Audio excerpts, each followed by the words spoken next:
maladisyerto na buhangin na talagang napakarami dito ngayon sa may phase 2 na ibinaba mula sa napakalaking barge na yan na dumaong.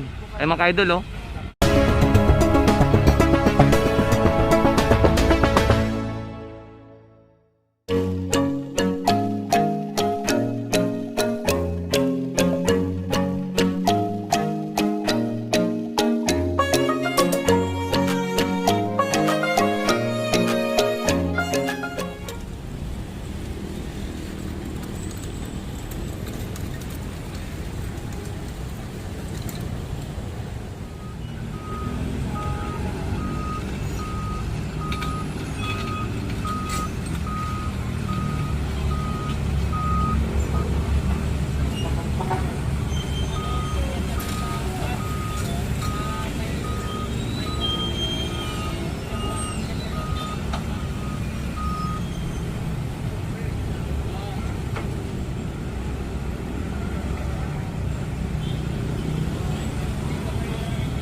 So mga kabayan, nandito na naman tayo ngayon sa ating update dito nga ngayon sa may Manila Bay. So syempre po, ayan, sa pagpatuloy po natin na pag-cover sa mga nagaganap dito, maladisyerto na po ngayon yung phase 2 dahil sa dami ng tambak ng buhangin ngayon dyan mga kabayan. Nakikita nyo na natuloy-tuloy po na nilalatag ng mga bako na yan na nakikita nyo na mala robot, no? Mala robot ang tawag ko diyan mga kababayan.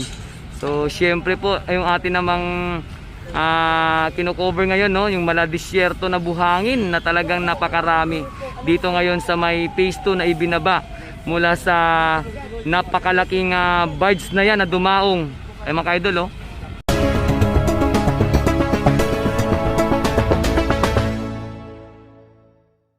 So syempre pati doon sa taas meron pong gumagawa at talagang dire-diretso po yung pagbaba ng truck na may kargang buhangin patungo nga rito at syempre dito nga sa may phase 2.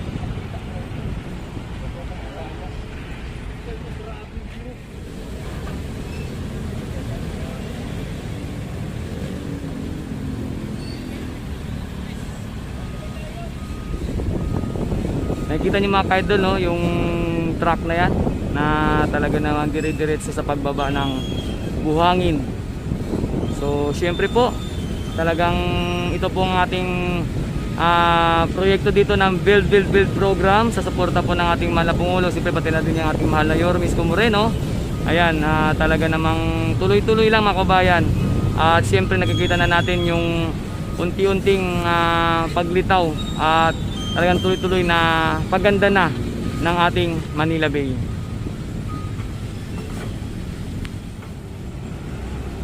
At hindi lang yung mga buhangin na yan yung inyong nakikita dito mga ka-idol, kundi sa paligid ng karagatan ng Manila Bay may mga nakaantabay po dyan ng mga barge na may daladalang mga buhangin.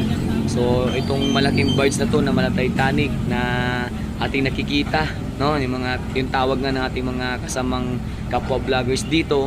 So siya po pagkatapos po ng maubos ang lahat ng buhangin na kanyang karga-karga ay sigurado susunod na naman yung mga iba pang nakaantabay lang dyan sa may dagat ng Manila Bay. So talaga mga ka-idol, talagang tuloy-tuloy na ito hanggang sa yung phase 2 ay tuluyan ng malagyan ng dolomite sand. At sa ngayon hindi na talaga mapipigilan, no, yung mga pagtatambak ng buhangin dahil sa ating nakikita talagang bawat gilid or gitna ng dagat, ayan, may nakaantabay tayo na nakikitang mga barge na maraming bit-bit na buhangin.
At syempre yan mga ka-idol, dito na nagtatapos ang ating update ngayong araw sa may Manila Bay.